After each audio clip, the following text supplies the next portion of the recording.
어느 날 갑자기 사람을 못 알아보고 길을 잃고 이름을 잊는 병이 아닙니다. 치매는 아주 오래전부터 조용히 준비됩니다. 문제는 그 준비 과정이 너무 일상적이라 아무도 눈치채지 못한다는 겁니다. 치매 환자 보호자분들이 가장 많이 하는 말이 있습니다. 그때는 그냥 깜빡깜빡했어요. 밥도 잘 먹고 말도 잘했어요. 설마 그게 치매로 이어질 줄은 몰랐죠? 하지만 진료실에서 치매 환자들의 과거 생활을 하나씩 되짚어보면 놀라울 정도로 비슷한 패턴이 반복됩니다. 특별히 술을 많이 마신 것도 아니고 극단적으로 불규칙한 생활을 한 것도 아닙니다. 오히려 너무 평범해서 아무도 문제라고 생각하지 않았던 식습관이 공통으로 등장합니다. 밥은 꼭 챙겨 먹었어요. 자극적인 건 안 좋아했어요. 집밥 위주로 먹었어요. 이 말들 전혀 이상 없어 보이죠? 그런데 바로 이 지점이 가장 무섭습니다. 치매 환자 대부분은 문제가 없어 보이는 식사를 수십 년간 반복해 왔습니다. 그 식사는 배를 채워줬지만 뇌를 충분히 먹이지는 못했습니다. 뇌는 생각보다 까다로운 장기입니다. 단순히 칼로리만 있으면 버티지 못하고 특정 영양이 부족하면 아주 천천히 기능부터 무너지기 시작합니다. 이 과정은 통증도 없고 경고음도 없습니다. 그래서 사람들은 계속 같은 식사를 하고 같은 습관을 유지합니다. 그러다 어느 날 기억이 흔들리기 시작합니다. 그리고 그때서야 왜 이런 걸까를 묻습니다. 하지만 그 질문은 이미 너무 늦은 경우가 많습니다. 오늘 이야기할 내용은 이걸 먹으면 치매에 걸린다는 자극적인 이야기가 아닙니다.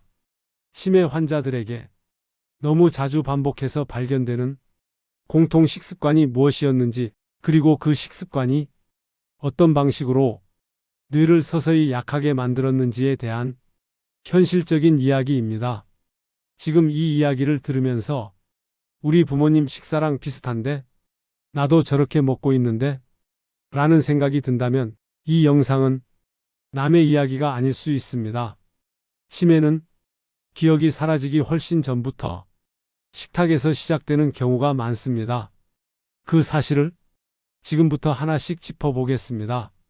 그 전에 무료인 좋아요와 구독, 댓글 한 번씩 부탁드립니다. 여러분의 관심은 영상 제작에 큰 도움이 됩니다. 이걸 먹으면 치매가 온다는 이야기가 아니라 이 식습관이 오래 지속되면 뇌가 버티기 어려워진다는 이야기입니다. 첫 번째 공통 식습관, 단순당 위주의 식사입니다. 흰쌀밥, 빵, 국수, 떡, 달콤한 간식. 치매 환자들의 식단을 보면 탄수화물 비중이 유난히 높은 경우가 많습니다. 문제는 이 탄수화물들이 정제된 형태라는 점입니다. 정제 탄수화물은 혈당을 빠르게 올립니다. 이 혈당 급등이 매일 반복되면 뇌는 안정적으로 에너지를 공급받지 못합니다. 뇌는 혈당 변동에 매우 민감한 장기입니다. 혈당이 급격히 오르내리면 뇌세포는 지속적인 스트레스를 받습니다. 이 상태가 오래되면 뇌의 인슐린 반응이 둔해지고 기억과 학습을 담당하는 영역부터 기능이 떨어지기 시작합니다. 이걸 뇌의 인슐린 저항성이라고 부릅니다. 치매 환자에게 당뇨나 당뇨 전 단계가 유독 많은 이유도 여기에 있습니다. 두 번째 공통 식습관, 단백질 섭취 부족입니다. 나이가 들수록 고기를 피하는 분들이 많아집니다. 소화가 안 된다. 많이 먹을 필요 없다. 그래서 식단이 밥, 국, 김치 중심으로 점점 단순해집니다. 문제는 뇌도 단백질이 없으면 유지될 수 없다는 점입니다. 신경 전달 물질, 뇌세포 구조, 회복 과정 모두 단백질을 기반으로 합니다. 단백질 섭취가 부족하면 뇌는 손상된 부분을 복구할 재료를 충분히 공급받지 못합니다. 특히 노년기에는 근육과 함께 뇌도 단백질 부족의 영향을 받습니다. 치매 환자 상당수에서 근감소증과 영양 결핍이 함께 발견되는 이유입니다. 세 번째 공통 식습관, 채소와 항산화 식품 부족입니다. 채소는 소화가 불편하다는 이유로 점점 식단에서 빠집니다. 과일도 당이 많다는 이유로 아예 안 먹는 경우가 많습니다. 하지만 뇌는 산화 스트레스에 매우 취약한 장기입니다. 항산화 성분이 부족하면 뇌세포는 손상에 더 쉽게 노출됩니다.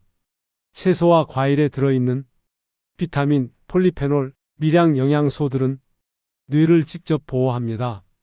이게 부족한 식단이 수년간 지속되면 뇌는 회복보다 손상이 앞서는 상태로 들어갑니다. 네 번째 공통 식습관, 수분 섭취 부족입니다. 치매 환자들에게 매우 흔한 특징 중 하나가 물을 거의 마시지 않는다는 점입니다. 갈증을 잘 느끼지 못하거나 화장실 가는 게 불편해서 의도적으로 물을 줄입니다. 하지만 뇌는 수분이 부족해지면 혈류가 바로 떨어집니다. 혈류가 줄면 산소와 영양 공급도 같이 줄어듭니다. 이 상태가 반복되면 기억력, 집중력, 판단력이 먼저 영향을 받습니다. 가벼운 탈수만으로도 노년층에서는 인지 기능이 눈에 띄게 떨어질 수 있습니다. 다섯 번째 공통 식습관, 가공식품과 염분 위주의 식사입니다.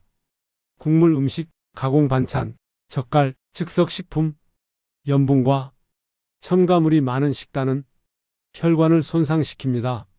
뇌는 혈관 상태에 절대적으로 의존하는 장기입니다.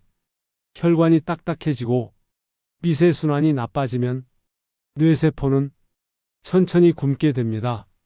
이런 상태가 수년간 지속되면 혈관성 인지저하, 치매로 이어질 위험이 커집니다. 이 5가지 식습관이 공통점이 있습니다. 모두 크게 나쁘지 않아 보인다는 점입니다. 그래서 수십 년간 유지됩니다. 치매는 하루아침에 시작되지 않습니다.